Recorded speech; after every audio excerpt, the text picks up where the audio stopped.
Assalamualaikum warahmatullahi wabarakatuh.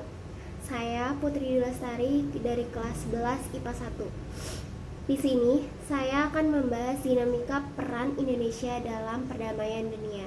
Nah, peran Indonesia dalam menciptakan perdamaian dunia itu melalui hubungan internasional.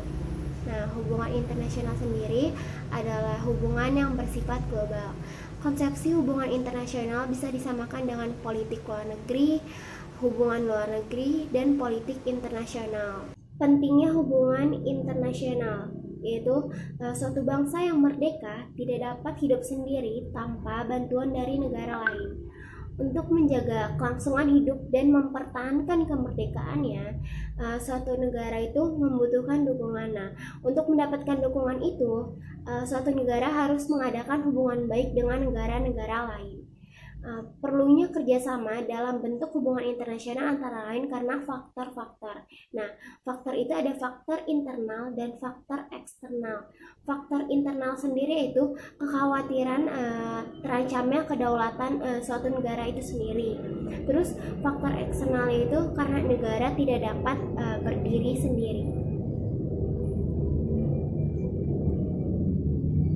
Nah, di sini saya akan membahas peran Indonesia dalam menciptakan perdamaian dunia melalui organisasi internasional. Yang pertama itu ada Indonesia berperan aktif dalam PBB, diantaranya 1.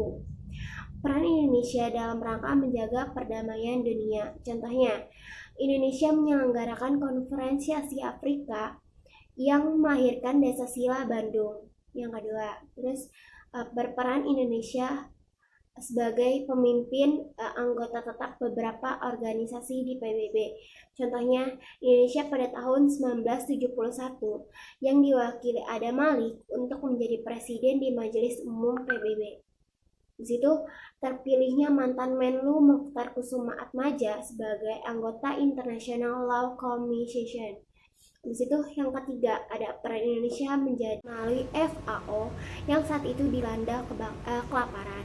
Terus ada lagi pada tahun 1995 Indonesia membantu dalam menampung para pengungsi yang berasal dari Vietnam di Pulau Galang. Terus ada juga peran Indonesia dalam ASEAN. Kan Indonesia itu negara terbesar di Asia Tenggara yang memegang peran penting dalam keamanan dan stabilitas Asia Tenggara. Contohnya itu, Indonesia telah mengambil peran utama dalam membantu proses memulai demokrasi di Kamboja. Terus, Indonesia juga menjadi perantara dalam perdamaian di Filipina Selatan.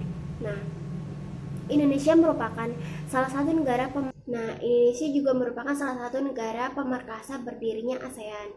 Nah, Indonesia sering menjadi tuan rumah dalam acara penting ASEAN, diantaranya KTT ASEAN pertama. Habis itu pertemuan informal pemimpin negara ASEAN pertama. Terus yang terakhir KTT ASEAN ke-9.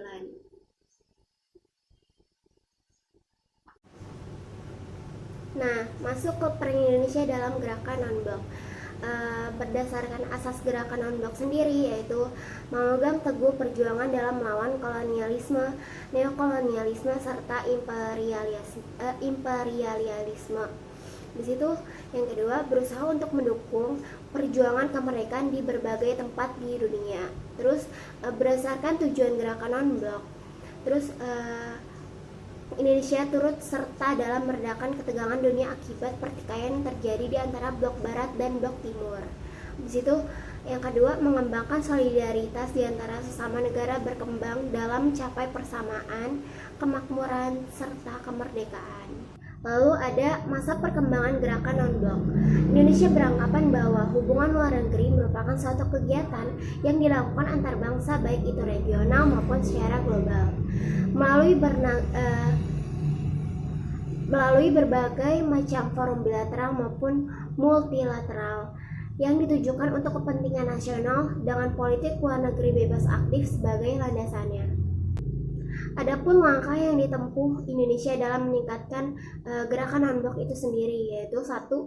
Meningkatkan kerjasama antar negara-negara anggota gerakan non-blok. Yang kedua, ikut dalam menyelesaikan masalah-masalah ekonomi internasional. Terus yang ketiga, menjadi pemimpin gerakan non-blok.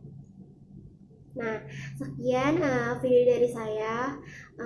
Wassalamualaikum warahmatullahi wabarakatuh.